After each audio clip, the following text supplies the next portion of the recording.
Good evening. By the end of this, I'm gonna be a low-key YouTube star, and so is Snickers. Let's give you a look at Snickers. Is that Snickers? Snickers. She's pissed. Look at that. Look at that beautiful Snickers face.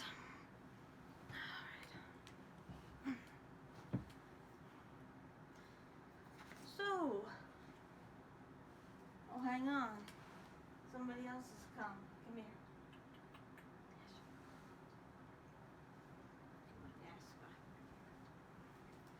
This is my little kitten.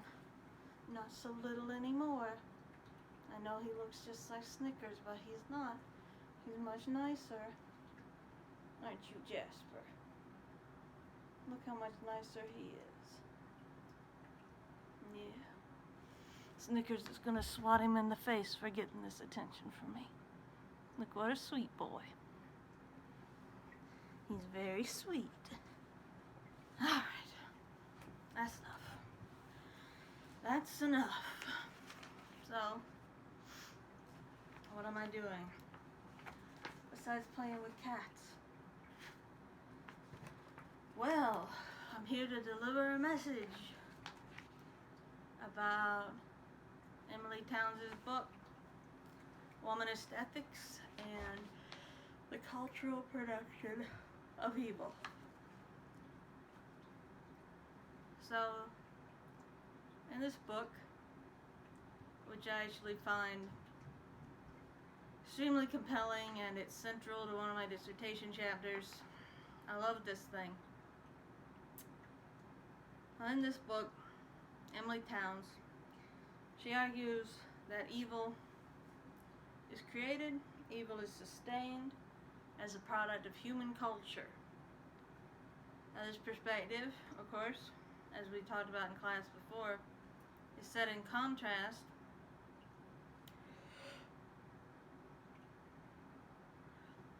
it's late where I am.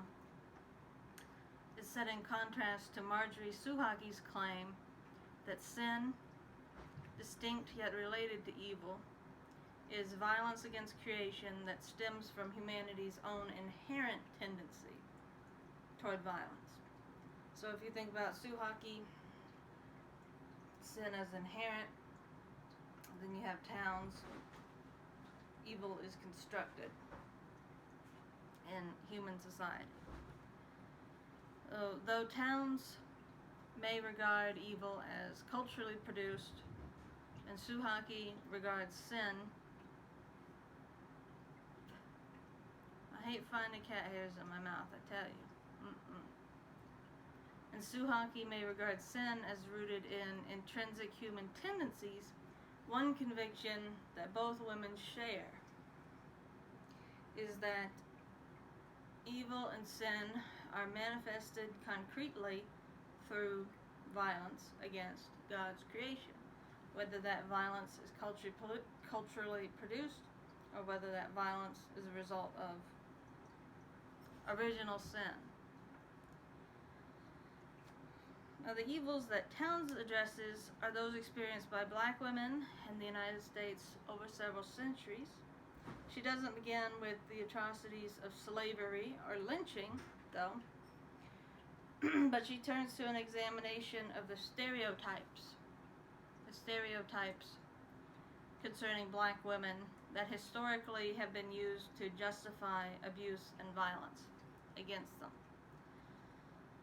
It is the key term, fantastic hegemonic imagination, that acts as, quote, the handmaid and manservant to the cultural production of evil, unquote.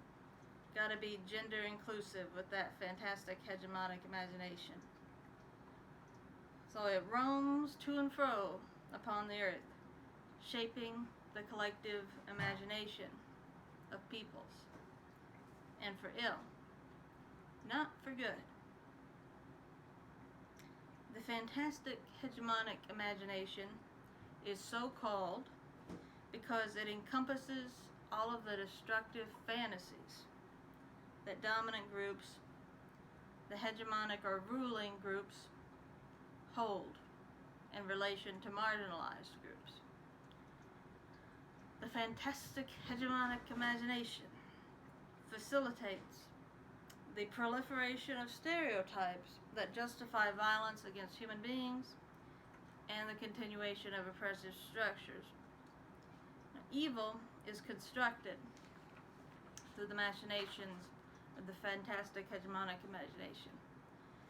For black women in particular, evil against them is a cultural production in that the fantastic hegemonic imagination engenders and disseminates racial stereotypes, racial and sexist stereotypes that justify the continued oppression of black women. And feel free to post questions in the comments if you need more clarification. Feel free to post a comment. But two of the stereotypes that you read about this week are the mammy or Aunt Jemima figure, and then the masculinized black woman whom Townes dubs Sapphire. So Townes uses a historical method that helps us understand how images are formed through specific times and places. That's one of the things I like about how she is examining like these stereotypes. She grounds them in historical expressions of the stereotype. You sort of know where it's coming from. So Townes' first example of a racial stereotype that belongs to the fantastic hegemonic imagination is the mammy. So if you've ever seen the film Gone with the Wind, I'm sure that you'll remember that stern, like large black woman who was just always on Scarlett O'Hara to eat her dang beans or peas or whatever she was expected to eat, sandwiches. So that's one example of the mammy stereotype. Like the mammy was this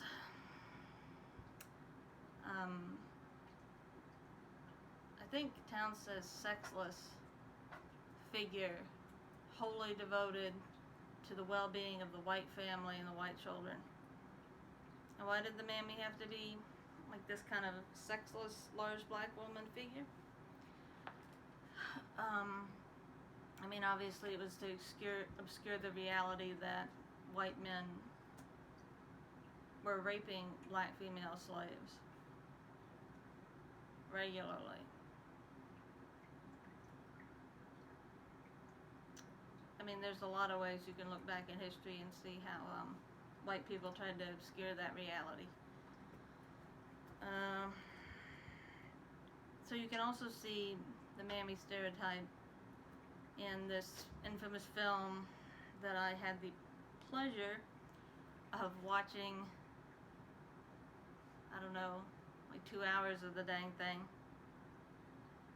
The Birth of a Nation film about the origins of the Ku Klux Klan. I watched it in a class. And in that film too, like the mammy is this figure who is totally devoted to the white family. I mean, the stereotype kind of screams, she likes being enslaved, kind of thing. She loves her family, her white family, and she doesn't want to be freed. Of course, that stereotype helped white people justify themselves in continuing to keep black women enslaved. That's just an example of how these stereotypes in the fantasies of the dominant social groups cause tremendous destruction to marginalized groups. Townes, she goes on to say that the mammy figure was appropriated by white people's businesses and renamed Aunt Jemima in order to sell pancake products to white consumers. I'm sure you've seen Aunt Jemima syrups, pancake mixes. After reading Towns's book, I never want to buy it again. So the Aunt Jemima stereotype, or I guess you could say the Aunt Jemima phenomenon of white businesses using Aunt Jemima to sell pancakes, it negatively impacts black identity by treating it, even in the present day, as property that can be appropriated, defined, and marketed by white people. You can market it, you can sell it. It's pretty grim. So in this case, again, the violence done to black identity is produced by caricatures that are arising out of the fantastic hegemonic imagination. Then, as you saw, as you were looking through the readings, the second stereotype that Towns is speaking about is the persona of Sapphire. So according to Towns, Sapphire represents the stereotype of the assertive black woman who emasculates her husband and is, quote, malicious, vicious, loud, bawdy, domineering. Of course, this is another damaging stereotype. Yet, as in Towns's analysis of the mammy figure, Towns does not leave the Sapphire stereotype uninterrogated. So clearly the stereotype of black women as somehow more masculine than white women, it's been used by white men and women to justify treating black women as harshly as they would black men. So for example, as we saw in our reading, James Cone's The Cross and the Lynching Tree, women sometimes became surrogates for black men or black boys and were lynched in their place. So the black woman and the black man were taken as approximate, like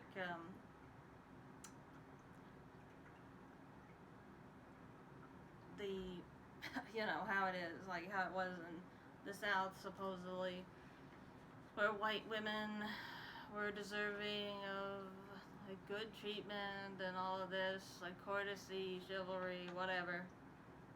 Well, I mean, black women were seen, I guess, as masculinized figures who could be mistreated and abused just like black men.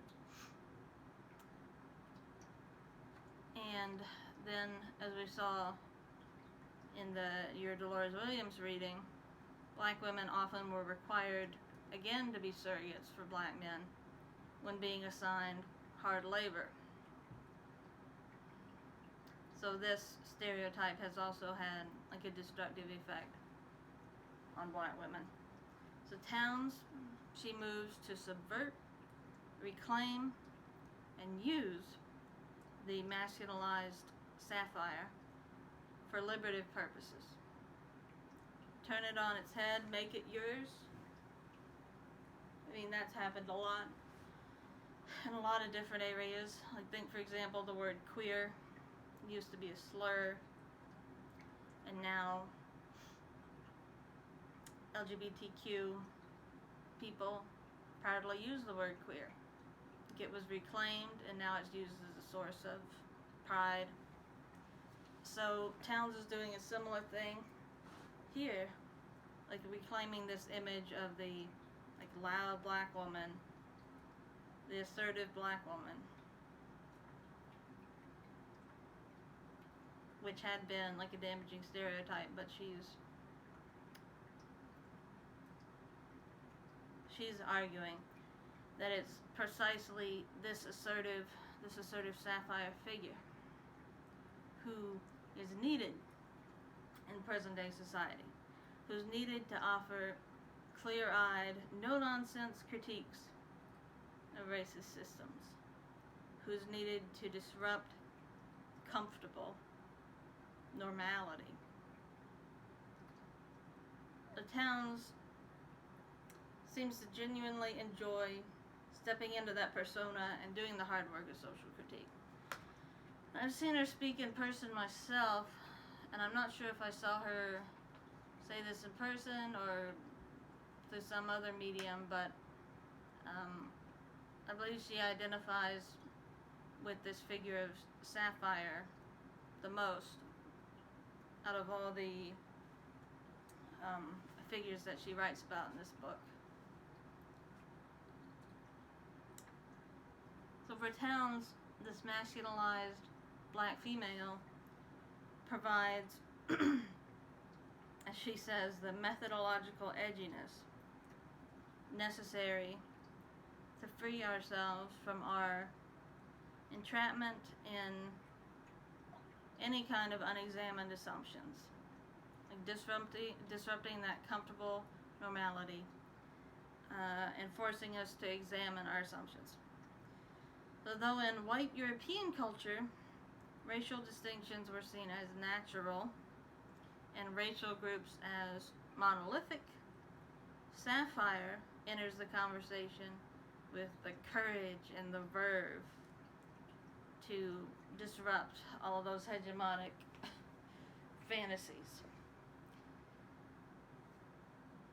Race, Towns maintains, including whiteness, of course, is actually a social construction subject to the dynamism of historical processes. I think how Towns puts it is, race is a social construction, yes, but insofar as people living in the world experience consequences or benefits for being one race or another, it is real. Like, it's very real at the same time that it's constructed. So for Towns, racist constructions of human identity, which are those that ascribe certain natural or inherent attributes to different races, they gotta be dismantled because they are culturally produced evils. I want to make the point that, be sure to make the point that one of Towns' essential insights is that evil is generated by organic human processes, and therefore it's within the power of human beings to mitigate evil or dismantle it. Towns notes, quote, "Rather than content ourselves with the belief that the fantastic hegemonic imagination, the motive force behind the cultural production of evil, is a force that sits outside of us, we must answer, remembering that we are in a world that we have helped make." Now, I wasn't able to post the Charles Bukowski poem that I previously had on the syllabus, but Charles Bukowski, in this poem called The Crucifixion, says something like, we can't go forward, we can't go back, and so we hang helpless on a world of our own making. I just felt that was kind of, just connection between the crucifixion and like humans creating evil. I don't know. It's always resonated with me. So we've helped make this world. If you think about it, it's not so different from the notion that humans are responsible for the advent of evil and that God isn't responsible. But since we've created this evil since we can have an effect on this evil, it's then our moral responsibility to try to modify cultural attitudes. Towns says that in order to do this, it's necessary to enter into those dominant historical narratives, to recenter them, to take into account a much greater diversity and perspectives. To this end, Towns engages the human imagination and endeavors to reconfigure assumptions lodged there by the fantastic hegemonic imagination. Fantastic hegemonic imagination is not the only imagination that exists. Towns says that, quote, the imagination works to create images that buttress evil as a cultural production, but, unquote, but at the same time it's important to realize that the story can be told another way. So Towns is seeking to open up a space of counter-imagination, drawing upon actual experiences and writings of black women. The history, the so-called history, as you all know, the winners write the history of the dominant culture can be challenged, and it can be corrected by the micro-histories that arise out of the collective memories of dispossessed groups. A strategic counter-hegemony. You know what? I've been saying that wrong this whole time. My lord. It's hegemony. Hegemony is how you say it. A strategic counter-hegemony or counter-memory. It opens up new possibilities. It has the potential to transform society, imbuing it with a new set of values. Snickers is here. Get back over here. Alright, she ran away. Never mind. So, this kind of, this counter-memory, this counter-narrative that grows up out of black women's actual experiences and writings creates this alternative space, a micro-history, a space of possibility that can challenge the assumptions of the fantastic hegemonic imagination. So by juxtaposing this fantastical hegemonic imagining of what black women are with this counter imagination or this counter memory that's grounded in actual experiences of black women, Towns is working to reconfigure the stereotypes so that these stereotypes are no longer oppressive, but in fact have been reinterpreted so that they can function liberatively. This is especially true in the case of Sapphire. And you know why I think Towns finds the human imagination so important? A lot of human assumptions are unconscious. They're animated by something that you can't quite grasp, something you can't quite articulate. They're in the realm of the imagination. And in order to change cultural attitudes and dismantle the evil of certain stereotypes, you've got to begin to generate a shift in the unconscious imaginings, the imagination that animates the mind of people. There's a quote from Sarah Coakley, who we read a lot earlier in this class in our feminist theology section. She says that just smashing an idol leaves its shards strangely powerful. You smash it, power, and the shards will still come back and get you. But actually a gradual reshaping and molding of the human imagination is what's truly most effective in like dismantling these cultural productions of evil.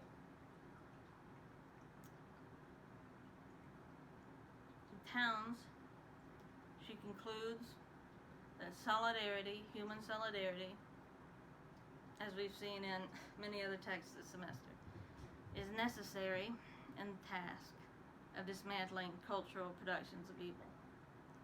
The Towns concludes that the privileged may live with integrity into solidarity with the dispossessed if they work hard to nurture relationships, respect others, live out of a commitment to justice, and listen carefully to others with their whole hearts.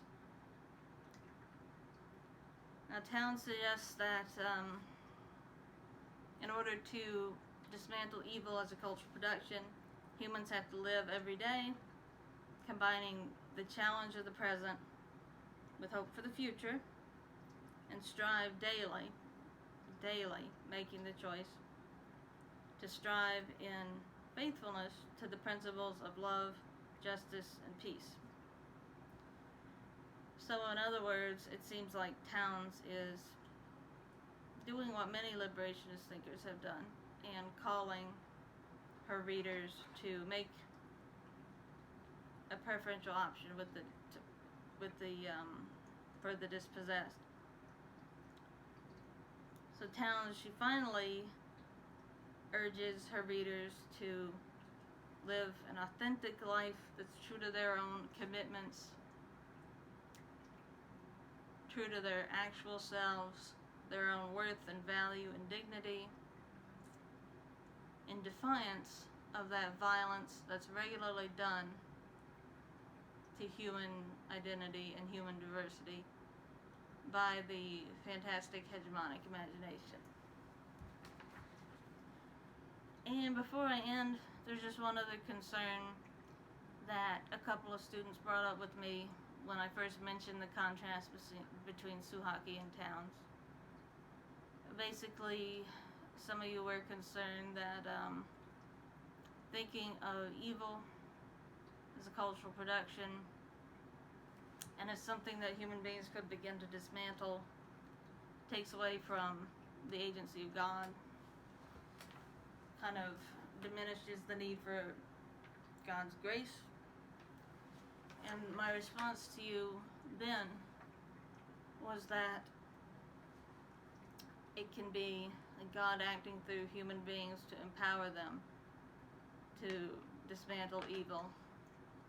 Like that empowerment is a form of grace. That act of sustaining human beings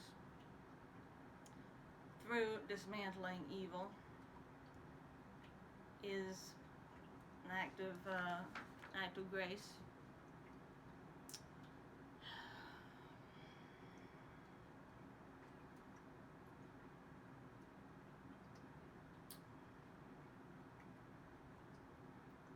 So I don't think that God's agency and human agency is mutually exclusive here. And also I think it's worth considering that if you say that God is the one who is responsible for redeeming evil, then I wonder if that leads to, if that kind of inevitably leads you to draw the conclusion that God is responsible for creating evil, which, like, if you have a very strong view of the sovereignty of God, you might not have an issue with that perspective. But I do think it's a great question, a very interesting question. Like, if evil is culturally constructed and if it can be dismantled by human beings, how does the agency of God and God's grace function? So I think that's something worth thinking about, and thank you for bringing up that question with me.